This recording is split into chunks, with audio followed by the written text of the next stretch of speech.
Hey, first graders, we're back to visit another Bible story, and this week's story is going to be David and Goliath. Now, you've probably heard this story before, but we're just going to take a look at it.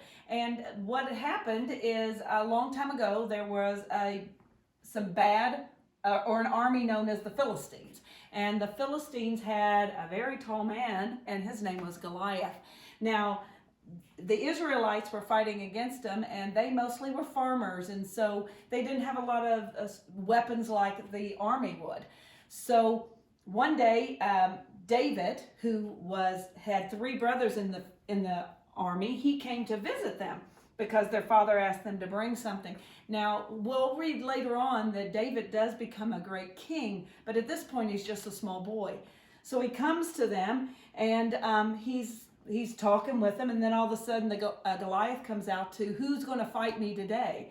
And David looks at all the men, and of course they're like, we're not fighting him. Look how big he is. He'd take us down. So David said, well, with the Lord's help, we'll be able to defeat him. And so David put on all the armor. Should have got another one. He got on all the armor, and he had nothing but a slingshot in his hand. And so he took the slingshot out towards Goliath. And Goliath, of course, looked at him thinking, oh, he's weak, he's a boy, he can't defeat me.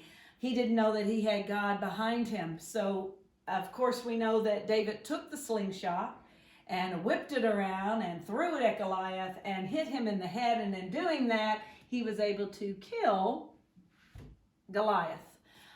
So what that showed us is that if we believe in God and that He'll always be with us, then we have nothing to fear. And if you want to take another look at it, you can go to Samuel 1 Samuel 17, verse 45, and you will find the story of how he got out his slingshot and his rocks, and he was able to defeat the giant. So always know that whenever God is with you, you're always protected and safe. So always call on Him. All right, have a good week.